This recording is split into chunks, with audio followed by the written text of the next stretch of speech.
Hi, my name's Hutch Marone, your real estate agent in the Atlanta, Georgia market. And over the next 4 videos, we are briefly going to go over what happens after you get under contract on your new home or when your home is under contract. Because whether you're the buyer or the seller, we have the same major 4 periods of time, okay? And they are the inspection period, the appraisal period, the finance period, and the closing period. And last but not least, the happy dance day, closing. Okay, so closing is why is closing basically your 4th period of time? Because there's a lot going on around closing. Okay, so as we approach closing, there's certain laws that the lender has to follow in notifying the buyer of what their final numbers are going to be. So a few days before closing, the buyer must receive a package of documents that they have to acknowledge to show that they were actually notified and were able, and you know, in essence, are good with the numbers. Usually the buyers pay for most of closing day. That means they get to select the attorney.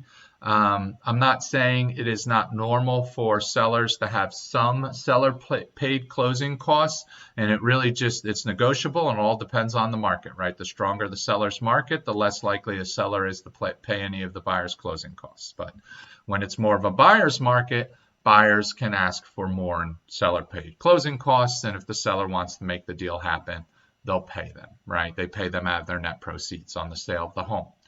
But usually the buyer is responsible for the costs associated, or most of the costs associated with closing day, and therefore they select the attorney, right? In the state of Georgia, the attorney represents the lender, okay? And everybody, regardless of buyer or seller, everybody needs to bring ID and a checkbook, because sometimes there are some changes at the last minute. The lender and the attorney are working hard together to make sure that the settlement statement they showed you a day or 2 before closing is accurate. However, sometimes there's small numbers that move around, and there might be the need to write a check at the closing table. Sometimes you receive a check because the rounding was in your favor. Most sales include the keys at closing, meaning on closing day, home ownership transfers as well as possession. Okay, so for sure on closing day, when all the paperwork's signed, the ownership of the home changes, the title changes over. Sometimes there's a carryover period where a seller is allowed to stay for a few days. In the state of Georgia, it's up to 60 days. But normally on closing day, keys, garage door fobs, mailbox fobs, pass keys to pool, they all change hands at the closing table.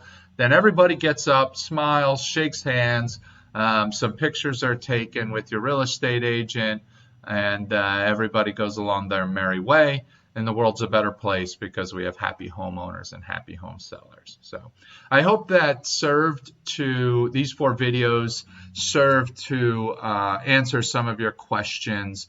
And as always, I'm here to get into more specifics if that's what you would like.